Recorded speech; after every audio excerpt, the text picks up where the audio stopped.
And of course, welcome. It's 7 minutes past 5, which means it is time for the critical dialogue. A beautiful Wednesday, it is indeed. And I'm sitting here with my special co-host, Spe. Hello and welcome. This is Pesile Shabalala. We're so excited to bring you the show once again this Wednesday. It is a jam-packed show and we are looking forward to heated discourses. Of course, and everybody knows what we're discussing out there, the State of the Nation address debate. A lot has happened, hey? Of course, a lot has happened, a lot is happening, and we want to look into every detail with a very, very, very close eye. Yes, and I think it's essential that this debate does take place because it's very important for people to air their views and opinions, especially from what the president has said. So, of course, that's what we're going to be doing. We're going to be looking into the responses and the statements made in this debate and how they essentially felt about last week's statement that was made by the president himself.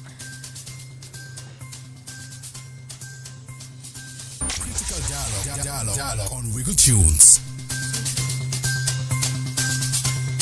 So make sure that you follow us on our social media pages. We are around on that Facebook, Instagram, and Twitter. And of course, why would you stream? You can definitely just subscribe and download our app on the Play Store. And of course, we have that number of 066 057 6802. And what can they do on that number, Spear?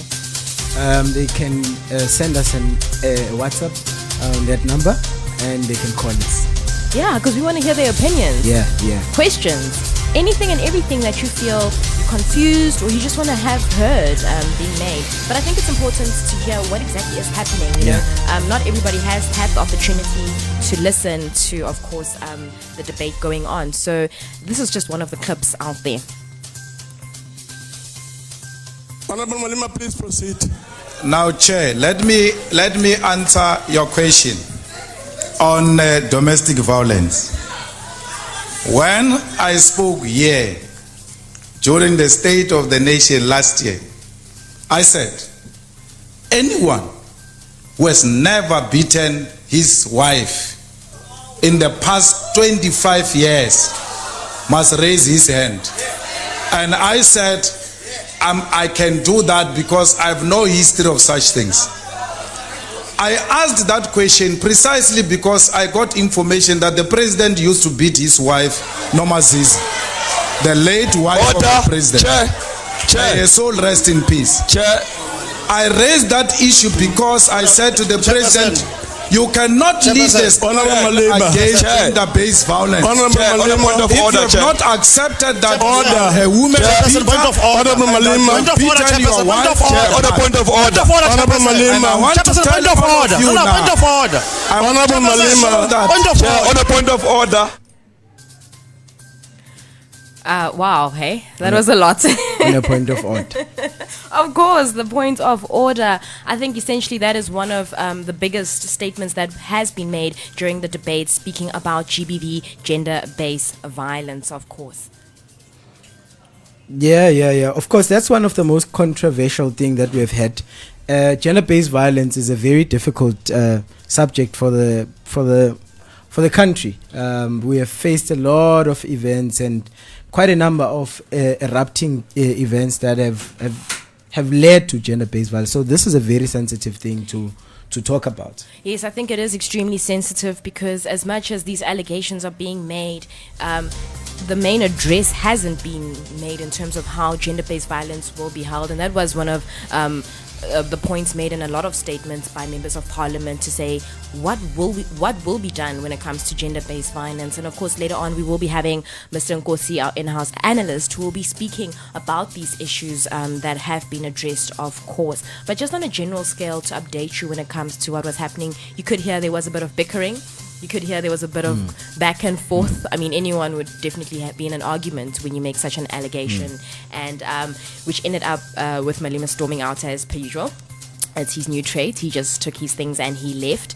And I'm not sure what that definitely says, because to make such a bold statement and then leave, I'm not sure how one should perceive that. So we definitely need to make sure that Nkosi gives us insight.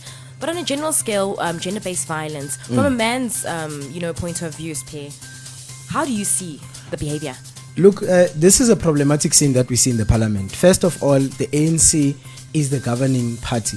The president called a commission where women were voicing out that they have taken the justice system into course, and they have not gotten results. So we already know that from the previous administrative year of governance, this has been one of the issues that has been burning. Now, for the ANC to come and be so negligent around an issue that is burning in the country shows, one, a lack of seriousness in consideration social ills of the country, but also with the response that Julius gives. Julius is, of course, as you'd understand, the CIC of what we call the freedom fighters, economic freedom fighters. Yeah. And part of the things that, of course, it's not an official claim, but they house several activists who name themselves as feminists. Now, the problematic thing here is, instead of being in defense of women and their rights, Julius actually comes back and pokes the president and says, no, but actually this was directed to you. It shows a lack of sensitivity, one, to the issue and its seriousness, but also it shows a lack of ideological understanding and sense of emergence as to how this is important into the country. So it's a very disappointing display between both the EFF and the ANC. Definitely. I think even from a woman's perspective, there has been protests being made currently during the second day of the debates to say, how can you have, such a caucus and not even address it further on? Because that wasn't actually the end of that GBV address. It went further on where Mama Balo and him had their own verbal altercation.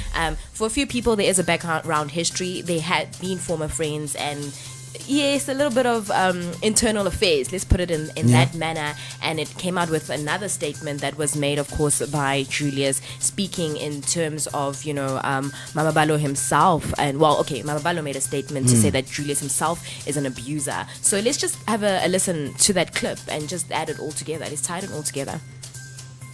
The president last year, in terms of Section 84, 1D of the Constitution of the Republic of South Africa, called a joint sitting, which is read alongside Rule 7(1)(b) of the National Assembly and the NCOP.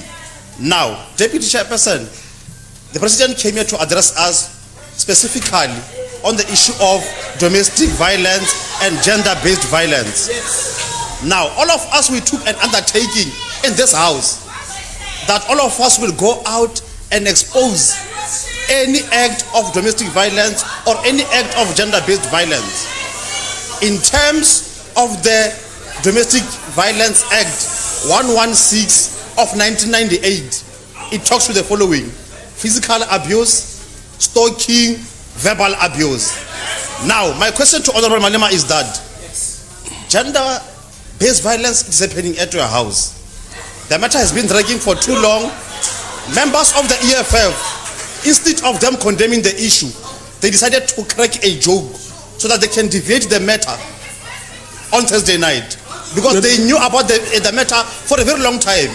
You are abusing your wife. We want you to stand here in front of the nation, in front of the nation, and assure us if the matter is true. If the matter is true, are you going to apologize? If you're not going to apologize, then you must be held responsible. So now, my question to you is that, are you abusing your wife? Heated, of course. And, it seems as though Mama Balo was actually just using Julius rather as an example, but you can come across that there was a direct attack. So please let us know how you interpret that clip and how you interpreted that statement between Mama Balo and, of course, Julius Malema, and, of course, the statement Malema made himself directed to the president of the country. I think in general there's a lack of respect, and in terms of lack of appropriate behavior, and that speaks volumes in terms of our political structures and our leaders in the country to say, if this is how you behave, should we follow through with the exact same behavior? So I think it hits gender-based violence, it hits behavior, it hits etiquette, it hits appropriateness, it hits a lot of areas. I think on a broader scale, one, this is casting aspersion, and you know that this question is being repeated by Mama Bolo. So this shows you a sense of lack of responsibility from the elderly comrades of the ANC, in that this person is irresponsibly bringing the issue of abuse in a very negative way. Number two, he claims that now he is now a speaker. Who appointed him to speak on the behalf of Julius Malema's wife? Because that is infringing on the dignity and the freedom of privacy that this woman has. So Mama Bolo shows a lack of political understanding and a lack of ideological agents in dealing with such kind of issues. But most importantly, I do not think that it was a proper display on our side as a country to use this issue of gender-based violence as a cheap way to score political points, because there is a WhatsApp group where Julius Malema took a screenshot of the ANC where they are saying today we are dealing with Julius. Of all political methods that you could have chosen, you choose a very insensitive things. You realize that women are part of the marginalized voices of the society.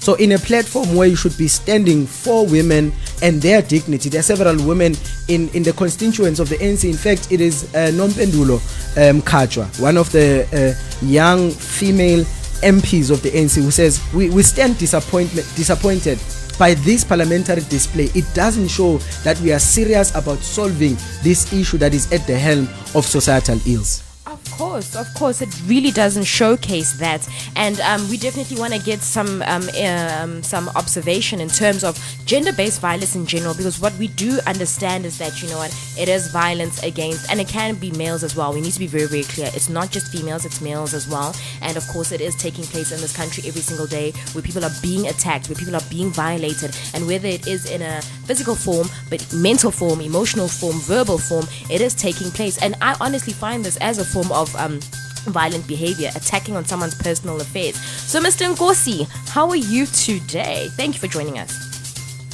Good afternoon, and good afternoon to everyone at the studio there.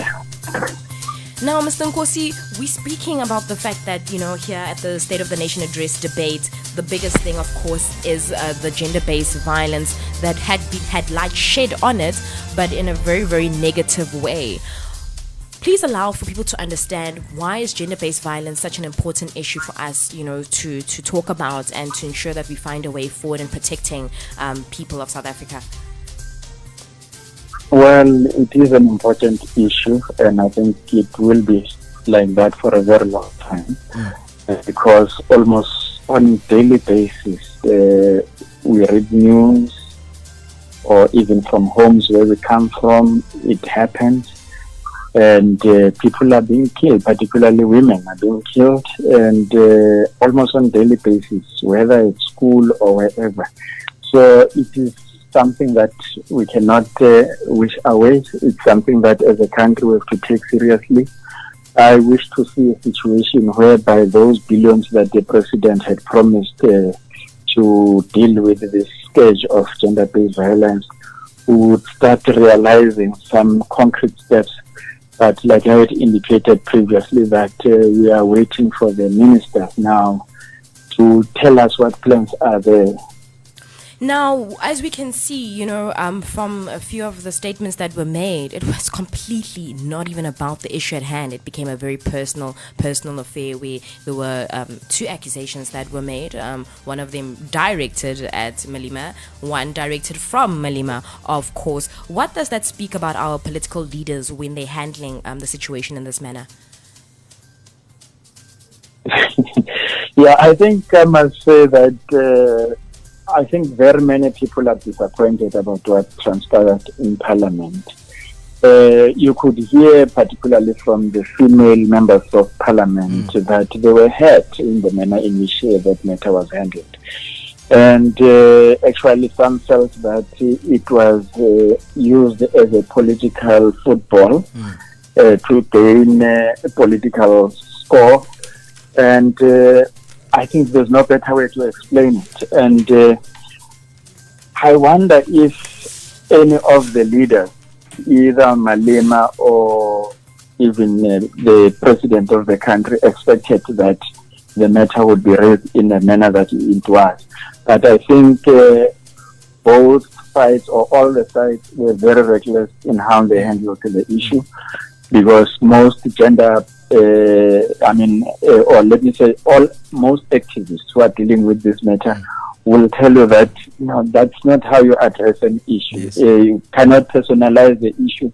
Try to look at the problem holistically and try to devise strategies to deal with the problem holistically. Yes. You cannot achieve that by making accusations, whether real or unreal, maybe try to do that at a different platform. But at that platform there, we are searching for answers. Of course. Ms. Ngosi, maybe on that point, you spoke about the billions promised by the president. Of course, it's something that we are getting fond of as a country, promises that are never lived up to. But I want you to take you through this comment by Mama Bolo for us to perhaps view the sense of understanding and importance of this conversation.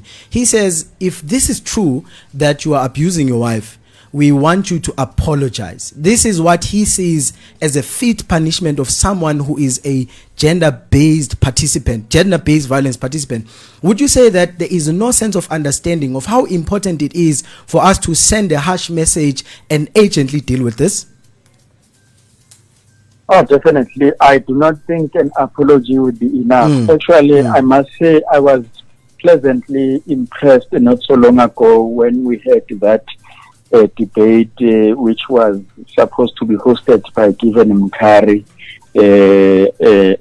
a few months ago, and where gender activists forced him to withdraw, and it eventually they asked the president not to participate because that gentleman had been accused and so forth. So I think what the message that the society was sending there was that it's not a matter that you can just say, no, it's my personal matter. It happens within the four walls of my house. Actually, I remember one person who is very close to me who said, it's not a personal matter. If that lady had been killed, it would not have been a personal matter within that particular family, but it would have become a societal matter. So I think that's how we should look at issues. It's not a matter that is confined to that particular space where you can just say, no, I'm sorry for almost killing you, and then it becomes like life as normal. So it's a matter that needs to be addressed thoroughly, and if it is found that a person has in fact committed a crime, because it is a crime, and that due processes should ensue. Definitely. I think that's a lot to take in, and we definitely need to take a break. So going out, we're going to be listening to Malima's response from those abuse accusations, because in fact, Malima and his wife have actually said they will be potentially suing Mama Bulo for the statement if he doesn't want to revoke it. And like you said earlier, he refuses to. So here's Malima. Honorable Malima, please proceed. Now, Chair, let me answer your question on domestic violence. When I spoke here during the State of the Nation last year, I said, anyone who has never beaten his wife in the past 25 years must raise his hand. And I said, I can do that because I have no history of such things. I asked that question precisely because I got information that the president used to beat his wife, Noma Zizi, the late wife of the president. May her soul rest in peace. I raised that issue because I said to the president, you cannot lead the state against gender-based violence. On a point of order, if you have not accepted that a woman beaten your wife, on a point of order. Honorable Malima, I want to tell you now. Honorable Malima, on a point of order. Broadcasting live in Africa. Your number one online To the rhythm. Get people to notice your business whenever. Need assistance in planning your advertising campaign in the most innovative way? Maximize return on investment? Then Place My Ad is what you need by yours. Let our media planners help you place your advert in one of the most successful medium in South Africa. We help with placing adverts in the following medium: radio stations, newspapers, television, billboards, and magazines. Nothing is out of our reach with Place My Ad. Contact us today at 087-943-9393 or send an email to bookings@placemyad.co.za and get people to notice your business today.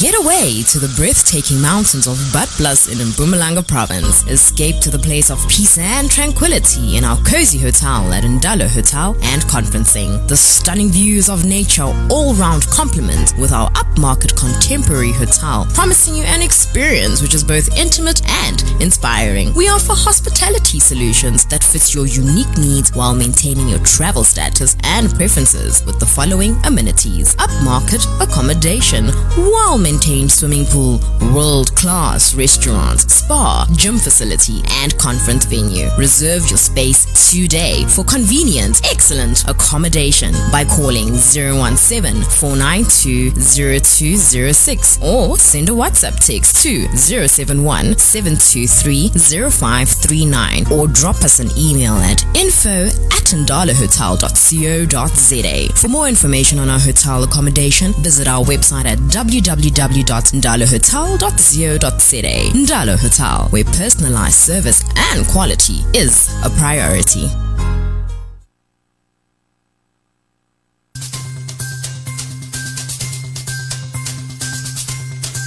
Hello and welcome back. You are still tuned to Critical Dialogue, and of course you can follow us on social media.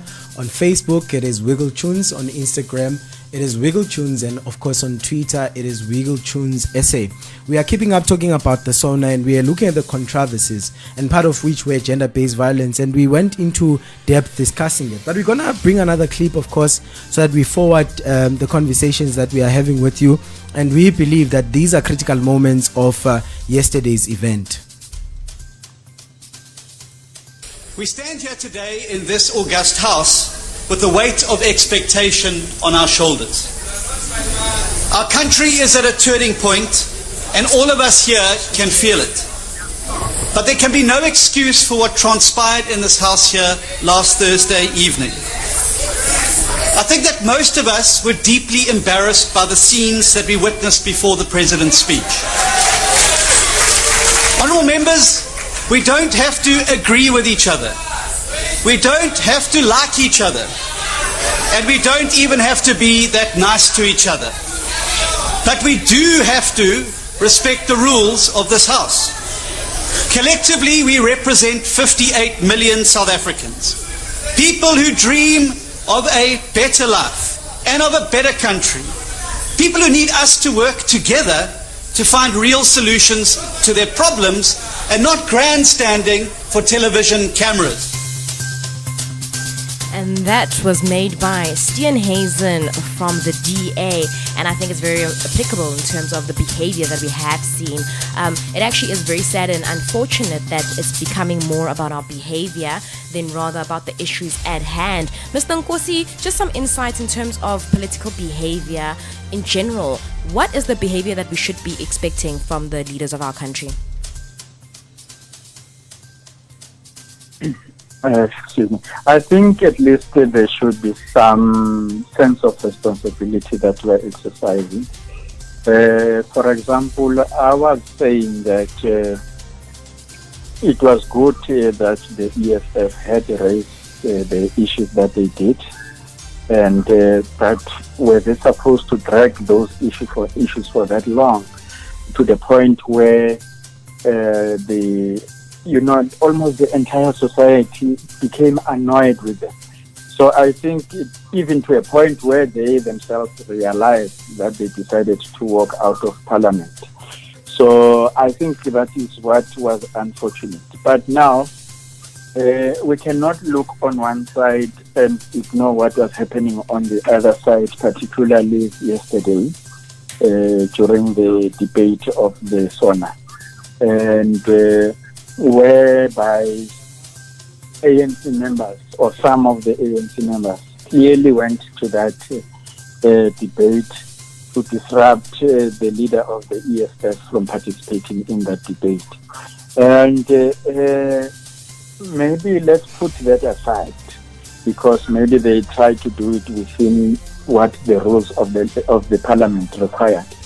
But as the EFF was leaving the Parliament, people who are usually asleep in Parliament were going to the microphone and saying all sorts of things. And I wish that the presiding officer could have been more firm and called them to order for their conduct. And so now to go into Parliament with the sole purpose of wanting to disrupt another person, I think it should be seen as something that is unbecoming conduct. And we expect our leaders, when they are there, that they would genuinely look at the issues that are affecting us as a country and bringing solutions or proposals on how they're going to be responding to those issues. But I don't want to watch Parliament. I don't want to go to the legislature and watch people being playful, adults for that matter. But Mr. Goss, one can argue and say the realities we are seeing in Parliament are much more decent than what we are seeing on the ground.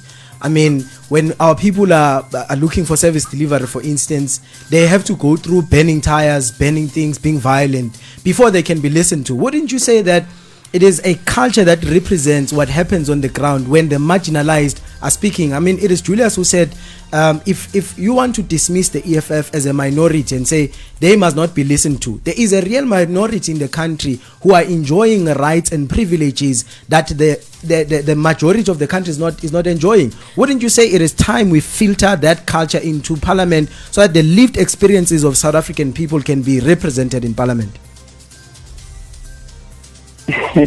Yeah, I don't think it would be as simplistic as that. I'm not saying it's simplistic what you're saying, but the correct word would be it's not as simple as that.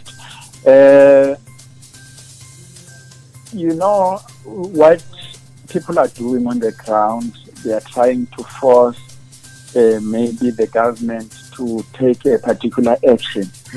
And then the most unfortunate thing is that our leaders, that seems to be the language that they hear the most than the language where decent people or people behave in a decent manner and make demands and make protestations. Yes. And I'm afraid it appears that this is a culture that is already entrenched in the country.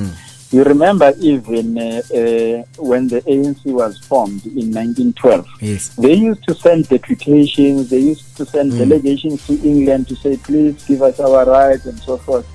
And that was, their protestations and everything was met with violence. I mean, you must have heard of massacres which have been happening. And then until 1960, when they decided, no, maybe it's best to take up arms. So when they decided to take up arms, that's when the government of the day started to use it. Yes. So now it appears that we had all hoped that the ANC would, when they said the people shall govern, what they meant was that the people should participate in the process of government. In other words, government is not going to be left to few individuals. Yes. It meant that we should start having forums where communities would be able to make an input on how they are governed. It meant that you would be having street committees would be able to have their views filtered through. But now, when you find yourself in a situation where you elect me to be your leader as a councillor, and the first thing that I do is to buy a 4x4 and make sure that I do not fix the roads where there are potholes. And even worse, I decide now I'm going to move to town. And then, but you elected me as a representative there because in town there are better services, as we know that apartheid was meant to benefit those areas. And then who do you leave those people to? And then they will, because they cannot go to town, they'll start burning the streets here. And then they do that. So basically, I think what killed our democracy, or what is continuing to do harm to our democracy, is the fact that our leaders have abandoned the people and they've abandoned the vision that they promised the people. So we are not saying people also should be like passive recipients of development or whatever is brought, and that they should not do anything. But at least if you can be able from time to time to tell people, okay, that these are the problems that you are having, And then this is how we're trying to resolve them. I don't think there would be any person who would wake up one morning and burn the streets there. But one other issue, you've spoken about minorities. Yes. It is worrying when 6 or 20 people will decide to block the streets in a community of more than 100,000 residents. That is very worrying, because it is a situation whereby you're not dragging the entire society in issues that just to try to address issues that satisfy you, because most of the time what they need to do is just to give those people maybe a tender somewhere there and so forth, and those things come to an end. But with that in justification, Mr. Nkosi, wouldn't you say that a few families, what we call white monopoly families, I mean, a recent threat by Rupe, he said that if the government continues in this direction, he threatened financial violence. So it would seem that the other minority is using what is accessible to them, that is financial violence. Every time there's something that is unpleasant to the actual minority of this country, they threaten violence against our economy. Wouldn't you say the behavior is common between the two? And we really need to delve down on the specifics of what an inclusive rainbow nation and united South Africa really means. Look, sorry to interject there. Yeah. I just want to add this in that, Fikile Masileo actually said during the exiting of EFF, she got hit by a bottle on the head. I mean, what kind of behavior is that? So as much as you making that statement in terms of this is how we get heard, I think the interpretation is it's how you do things, there's a level and there's a manner of decorum that needs to be respected amongst everyone. And it's exactly like what we heard in the clip. Stian Hazen said, we don't have to like each other, but we have to at least respect each other and respect the process in which things are done. Is that a fair statement to make, Mr. Nkosi? Yeah, okay, I'll start with the issue of what my colleague there has referred to as financial violence. I think that's a very interesting phrase. I have never thought about it personally, but it is a reality. Maybe can't we even extend it beyond that and call it economic violence? Yes, of course. Because we all knew that if we are to deal, for example, about our problems such as racism, the thing that we have to do is that we have to ensure that we change or we transform the socio-economic conditions of all our people. Yes. So as long as we deprive all our people some of the benefits that a particular section of our people enjoy, it is a form of economic violence or economic oppression of those other communities. So I think it is something that we need to begin to discuss thoroughly. I always ask, whenever I interact with some of these business people who are controlling the wealth of the country, because every time you speak to them, they will tell you that no. Government must create a conducive environment, and then we will then create jobs. But that is what has been happening since 1994, or even before 1994. And then the question is, what results has that yielded? Have they been able to create the jobs that they've been promising? Because every time that issue is brought to their attention, they will always tell you that no, government this and government that. They'll always come up with excuses on why they are not creating the jobs. But the moment you give them, say for example, you say, okay, you can buy Eskom now. The first thing that they have to do is to cut jobs. Yeah. Or if you give them any company, the first thing that they do is to cut jobs. And yet they claim that they will be creating jobs. So for them, I think it is not about job creation, but it is about profit maximization, and for them to maximize profit, they have to cut down their jobs. So we do need to address that. No, interesting take, Mr. Nkosi. Maybe staying with the DA, there are 3 points. Of course, We know that when Cyril Ramaphosa was inaugurated president, the DA was so happy. And this is a particular political term that the DA representative, Stenhazen, used to define Cyril. He said, we thought that you would be a reformer. And part of the things that he was angry about, he listed 3. And I want you to comment on that. He listed the issue of ESCOM. He said, by now you should have told your people, your constituency, and also the unions that you are a tripartite with, that this is not viable. And he also mentioned the issue of public health, the NHI bill. He said that is also something that is not possible. And he also spoke on expropriation without compensation. Would you say that white people expected Cyril to represent the right wing as opposed to the left wing? Well, the duty of the opposition, obviously, from time to time, is to gain as much as they can for their constituencies. Yes, yes. And even in this instance, if you look at those issues that were raised, these are serious ideological issues which the ANC is unlikely going to compromise on. Because imagine if ESCOM were to be privatized today, or at least the provision of electricity were to be wholesale or in a wholesale manner given to the private sector. What it would mean is that ESCOM would no longer be able to generate revenue.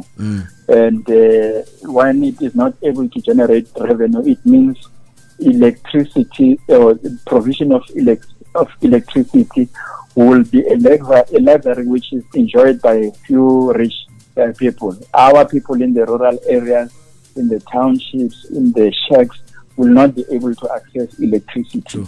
And then and it's an ideological issue, and it's unlikely that they are going to compromise. But in any case, any sovereign country, there are certain sectors of the economy that it should hold on to, that it cannot just let go and into private hands. And ESCOM is, or provision of electricity is one of them. It's like even the provision of water. If we were to reach a point whereby it is privatized, we would experience serious problems. People will not have water. I mean, we have seen how the apartheid government did. I don't know how old you are guys there, but there was a time we never had electricity. And we could see where in the townships they would be so dark, but there would be electricity in town. We would marvel seeing the lights there at a distance. So you can imagine that situation coming back, because the private sector has already shown that, particularly in South Africa, it is not willing to invest in the townships or in areas where black people live. The only thing that they are interested in is how do we make money out of those people. That's why they bring malls into the townships now. They bring shopping complexes into the townships, and to take our money, that money is taken out of those townships, so there will be no will. And then coming to the issue of the NHI, you see, the issue of the NHI, they are so worried about them. It's also another ideological issue. They are so worried about them that, it would basically bring access to quality health care to people that they do not like to see. You must recall that most of these hospitals were actually the private hospitals, where most of them were created post-apartheid. And then why were they created post-apartheid? It's because now it was no longer going to be an offense to be treated in a hospital which was exclusively for white people. A black person would not be treated in Rock Ferreira Hospital in Nelspruit. You had to go to Temba or to Shongwe Hospital, but not in Rock Ferreira Hospital. And when eventually that access was made, they ensured that even today, if you go to Rock Ferreira Hospital, there's still that entrance which was for white people, there's still the entrance which was for people. So now, the racism that was, they made people to hate black people, that they wouldn't want them there. Now, we are saying, the NHI is saying, you cannot say a black person cannot be treated in that hospital because of money. He must go there. So that person that you didn't want to associate with now suddenly is coming to your comfort zone. So there will always be those issues. And then now on the issue of land compensation land expropriation without compensation, it's another ideological issue. Remember, one of the key issues of why there was a struggle in South Africa, it was a struggle to return the land which was stolen. I'm going to use the word stolen because that's what happened. Yeah, that's true. There were wars of dispossession to dispossess black people.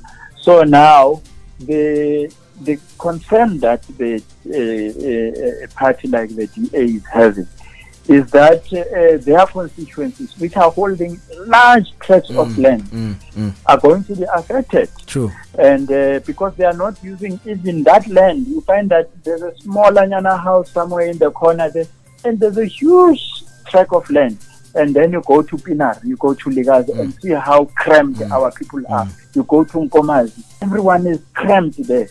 And then, but now I don't understand why they do not want this, because there would have been no need for the land expropriation without compensation if there was cooperation. I have seen some very progressive white farmers who decided that, no, let's bring my employees, let's get into a partnership with them to do the business that is happening in this farm, no longer as workers or laborers, but now as partners in the business. Co-partners, and they build very decent houses, recreational facilities for children. Why can't all white people think like that? And then this is what the DA actually should be doing, because if they do not do so, these land invasions are going to continue. True. I don't know where it started, but now it's somewhere around Carino. Yes. So it's basically moving towards town. It will be moving towards Stiltas, and then in all those other areas if it is not addressed now. Yes, it definitely needs to be addressed. And what's actually, ironic about that is Groenewald from the FF Plus, apologies, said yesterday at the debate that, you know what, in fact, these land reforms should even be put on hold until the economy gets back on track, because we're dealing with main issues here and we're all sidelined by our own agendas and affairs of what Mr. Nkosi was addressing earlier. You have people in a cramped up space, and yet you're trying to, expand yourself on large quantities of land which could be used in a better forum. But I definitely want to share a comment in terms of that we got from the public. He goes by the name of Nku Itala. I hope I said your name correct. And this is what he has to say. He says, we can't glorify such distasteful and cheap politicking of a lowest grade served on South Africans by the EFF in the midst of such economic downturn, where real issues like failing SOEs, Eskom, electricity hikes, high unemployment, rampant crime, and other serious issues take a back seat in Parliament over stupid bedroom issues. He finds it sickening. Thank you, Tala, for sharing your views, of course. And I think it's more even though it's a very emotional comment, it steps back in the sense that, you know what, there are issues at the forefront that still need to get dealt with before we find ourselves dealing with our own personal affairs. So let's just take a short break, because when we come back, we just want to recap and find our closing views on how we find the State of the Nation debate, because of course everyone knows tomorrow the president himself, Cyril, will be giving his response to the debate, and everybody's looking forward towards that. So let's take a short break. YouTube channel by simply searching for Wiggle Tunes on YouTube. Remember to ring the bell to get notifications.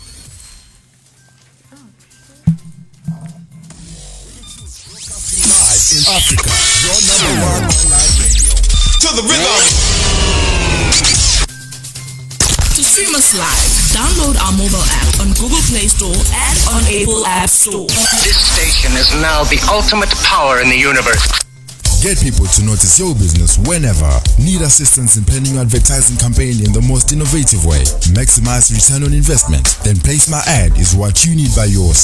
Let our media planners help you place your advert in one of the most successful medium in South Africa. We help with placing adverts in the following medium: radio stations, newspapers, television, billboards, and magazines. Nothing is out of our reach with Place My Ad. Contact us today at 087-943-9393 or send an email to bookings@placemyad.co.za and get people to notice your business today. This is Real News, South Africa's best informative digital radio.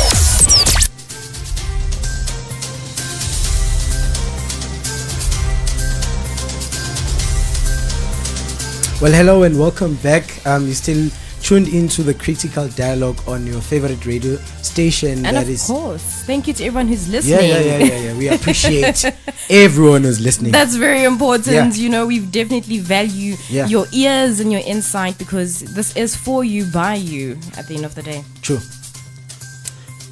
Picking up on our conversation with Mr. Nkosi, we just want to look at your closing remarks. What is your general feel on what has been dished out on Parliament for the nation? Is there hope going forward? Because the light of this new dawn seems to be very gloomy by day.